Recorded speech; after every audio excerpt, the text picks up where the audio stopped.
Hello everyone, आप सभी का एक बार फिर से वेलकम है मेरे यूट्यूब चैनल में। टीपीएड का जो है हमने दान वाले यानी गिफ्ट वाले चैप्टर से 125 तक के सेक्शन को देख लिया है और आज हम लोग देखने वाले हैं सेक्शन नंबर 126 यानी 126, जो कि बात करता है दान को कब हम निलंबित कर सकते हैं और कब प्रतिसंग्रहित कर सकते हैं। यानी एक गिफ्ट है जो कि दी जा चुकी है, उसको देने के बाद कब हम सस्पेंड कर सकते हैं, कब हम रिवोक कर सकते हैं। वैसे तो एक सामान्य नियम और एक जनरल रूल है कि जब दान अपने आप में पूर्ण हो जाता है, जब दान कंप्लीट हो जाता है, गिफ्ट कंप्लीट हो जाती है, तो ना ही आप उसका निरसन कर सकते हैं, ना आप उसको निरसित कर सकते हैं, ना निलंबित और प्रतिसंग्रहित कर सकते हैं। लेकिन 126 ऐसी ही कुछ कंडीशन और सिचुएशन के बारे में आपको बताता है जहां पर दान जो है निलंबित भी हो जाएगा और प्रतिसंग्रहित भी हो जाएगा। तो उन्हीं सिचुएशंस को आज हम देखेंगे। इसमें आपको जो है 3 पैरा मिलेंगे मोटा मोटी। अब इसमें जो आपको पॉइंट दिखाई दे रहा है ये मैंने पैरा 1 से लिया है, जो शॉर्ट करके लिखा है आपको समझाने के लिए। तो सबसे पहला पॉइंट है कि दान कब हम जो है प्रतिसंग्रहित और निलंबित करेंगे, सस्पेंड करेंगे यानी रिवोक करेंगे। तो सबसे पहले है स्पेसिफाइड इवेंट, यानी कि कोई विनिर्दिष्ट घटना। यहाँ पर दाता यानी डोनर और अदाता यानी डोनी जब दोनों आपस में मान लेते हैं कि करार कर लेते हैं कि भाई कोई ऐसी घटना है जो कि अगर घट जाती है तो मेरा दान जो है निलंबित हो जाएगा, प्रतिसंग्रहित हो जाएगा, और इस बात को दोनों आपस में मानते हैं तभी ऐसा होता है। लेकिन एक बात यहाँ पे याद रखनी है कि ये डिपेंड नहीं होनी चाहिए डोनर की इच्छा पर। माने जिस घटना को घटने की वो बात कर रहे हैं कि जिस घटना को घटने पर वो अपना दान खत्म कर लेंगे, ये घटना जो है दाता की इच्छा पर नहीं होनी चाहिए। यानी दोनों में से किसी की भी इच्छा पर नहीं होगी, ये घटना बस पर्टिकुलर है जिसपे उन लोगों ने आपस में सहमति जताई है। लेकिन यहाँ पर एक चीज ऐसी है जो कि दाता के हाथ में है, और वो क्या है कि अब यहाँ पर जब मान लीजिए कि घटना के घटित हो जाने पर दान जो है जब रिवोक किया जा रहा होगा, तब दाता के हाथ में ये पावर यानी कि शक्ति आ जाएगी कि वो चाहे तो इस दान को या तो पार्टली रिवोक करे या तो होली रिवोक करे। वो या तो चाहे तो दान को पूरी तरीके से वापस ले सकता है या कुछ दान का आधा हिस्सा ले सकता है। अब या तो दाता यहाँ पे चाहेगा, डोनर यहाँ पे चाहेगा तो अपने दान को पूरी तरीके से वॉइड कर देगा, नहीं तो पार्टली वॉइड कर देगा। तो यहाँ पर ये पावर जो है उसके हाथ में है। अब जो पैरा नंबर 2 है इसका, उसमें ये बोला जा रहा है कि कुछ ऐसी भी कंडीशन होती है जहां पर किसी संविदा को हम विखंडित करा सकते हैं। वो मैंने यहाँ पे लिखी नहीं है, वो मैं आपको डायरेक्ट से दिखाती हूँ। यहाँ पर जो ये सेकंड पैरा में जो आपको कंडीशन दिख रही है, यहाँ पे दान नहीं प्रतिसंग्रहित हो रहा है ना रिवोक हो रहा है, यहाँ पे संविदा ही विखंडित हो जाएगी। अब संविदा को विखंडन करने के लिए मैं आपको याद दिलाती हूँ कि अगर आपने कॉन्ट्रैक्ट एक्ट बहुत अच्छे से पढ़ा होगा या आप कॉन्ट्रैक्ट एक्ट की यूज टू हैं तो आपको पता होगा कि अनड्यू इन्फ्लुएंस है, कोर्शन है, फ्रॉड है, मिसरिप्रेजेंटेशन है, ये कुछ ऐसी कंडीशन है जहां पर आपका जो दान है, दान नहीं, आपका कॉन्ट्रैक्ट है, उसको आप विखंडित करा सकते हैं। यानी अगर इन कंडीशन में अगर आपने दान किया है, मजबूरी में जबरदस्ती दान किया है, तो यहाँ पर इस सिचुएशन में आप अपनी संविदा को ही विखंडित करवा सकते हैं। तो यहाँ पर नीचे दिख रहा है कि यथा पूर्वोक्त को छोड़ करके दान प्रतिसंग्रहित होगा, यानी यहाँ पर तो आपकी संविदा ही विखंडित हो जाएगी, तो दान तो रहा ही नहीं। लेकिन यहाँ पर इसके अलावा जो और कंडीशन है वहां पर आप अपने दान को वापस ले सकते हैं, रिवोक कर सकते हैं।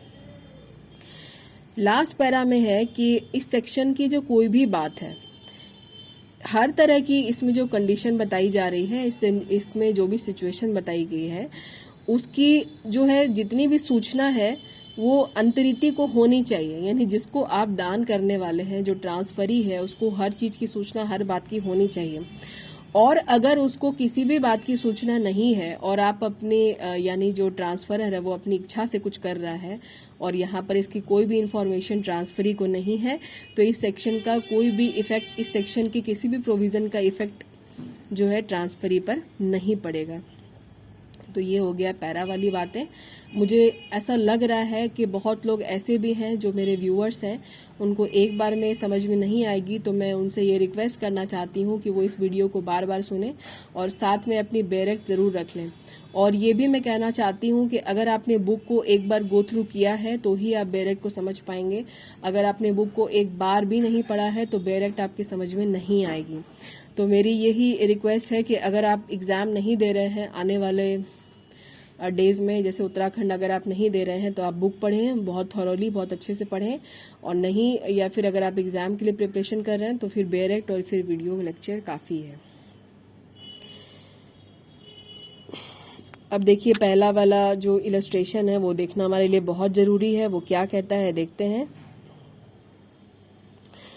ख को क एक खेत, यानी ए नाम का आदमी है, वो बी को एक खेत देता है। ख की अनुमति से ही देता है, यानी ख से पूछ लेता है कि भाई तुमको चाहिए कि नहीं चाहिए, तभी। और उस पर वो है अपना अधिकार आरक्षित कर लेता है। मतलब वो दान तो कर रहा है, दे तो रहा है, लेकिन कुछ राइट जो है वो अपने पास एक्वायर कर ले रहा है। और ये है कि ख और उसके वंशज के क के पहले मर जाने की सूरत में, यानी जो आदमी ट्रांसफर कर रहा है अगर वो जिंदा रहा और बी और उसके जितने भी लीगल हायर्स हैं और वो ए के जिंदा रहते रहते ही बी और उसके सारे लीगल हायर्स मर जाएंगे, तो ऐसी सिचुएशन में ए ने जो बी को दान दिया है खेत, वो ए के पास वापस चला आएगा। क के जीवन काल में ही ख अपने वंशज को छोड़े बिना ही मर जाता है, तो वो खेत क के पास वापस आ जाएगा। इसको एक बार फिर से आप समझिए।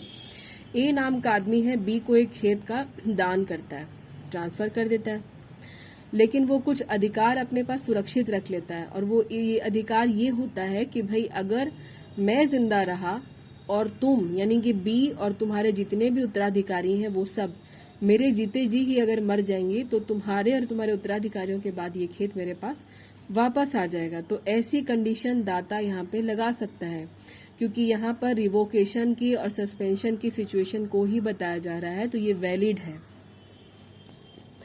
दूसरा देखते हैं। ख को क 1 लाख रुपया ख की अनुमति से अपना ये अधिकार आरक्षित करते हुए देता है कि उन लाख रुपए में से 10,000 रुपए जब भी वो चाहे वापस ले सकता है। अब यहाँ पे जो 90,000 रुपए है उसके बारे में दान वैध है, लेकिन 10,000 रुपए के बारे में जो कि क के हैं वो शून्य है। फिर से एक बार समझिए। ए नाम के आदमी ने बी को 1 लाख रुपए का दान दिया और उसे कहा कि इसमें से जो 10,000 रुपए हैं वो मैं जब चाहे वापस ले सकता हूँ। तो जो अब बचे जो 90,000 रुपए हैं, सॉरी अगर मैंने यहाँ पर 90 लाख बोला हो, मुझे ऐसा लगता नहीं कि मैंने 90 लाख बोला है। तो यहाँ पे जो 90,000 रुपए जो बच गए हैं, बस वही दान जो है वैलिड होगा, और बाकी के जो 10,000 रुपए हैं वो उसका जो दान है वो शून्य है, यानी कि अब वो दान नहीं किए जा सकते, क्योंकि ए ने पहले ही ये 10,000 रुपए अपने पास में सिक्योर और एक्वायर कर लिए हैं। तो ये दोनों ही सिचुएशन में अगर दान होता है तो ये दोनों ही दान वैलिड है, और इसको हम इनवैलिड नहीं कर सकते ये बोल के कि भाई कोई कंडीशन लगा दी जा रही है तो दान कैसे वैलिड हो सकता है। बिल्कुल भी नहीं, क्योंकि लॉ में हर बात का एक्सेप्शन मौजूद है। ये आपको पहले से पता है, नहीं पता है तो आप जान लेंगे। आज की वीडियो में हम सिर्फ इसी सेक्शन को ही देखेंगे, और इसके बाद वाला जो आपको दिखाई दे रहा है दुर्भर दान 127, वो हम नेक्स्ट वीडियो में देखेंगे। उम्मीद करती हूँ कि आज का लेक्चर आपको समझ में आया होगा, पसंद भी आया होगा। अगर आया है तो आप मेरे वीडियो को लाइक करना बिल्कुल मत भूलिएगा। चैनल को अभी तक सब्सक्राइब नहीं किया है तो ज़रूर कर लें, नहीं करना चाहते हैं तो इट्स ओके। और अपने फ्रेंड्स में ज़रूर शेयर करें ताकि उनके भी मैं कुछ काम आ सकूँ और आप भी कुछ काम आ सकें। और अगर आपको वाकई में नहीं समझ में आया होगा तो आप कमेंट सेक्शन में मुझे बताइएगा, और मैंने यहाँ पे कुछ छोड़ दिया है तो आप मेरी गलती भी मुझे बता सकते हैं, या और कोई बात है तो आप मुझसे शेयर कर सकते हैं। मैं आपसे ज़रूर बात करूँगी। तो मिलूंगी आपसे नेक्स्ट वीडियो में 127 के साथ में। तब तक के लिए टेक केयर, गुड लक, और अपना जो ध्यान है सारा जो है अपनी पढ़ाई पे लगाएं। Bye bye.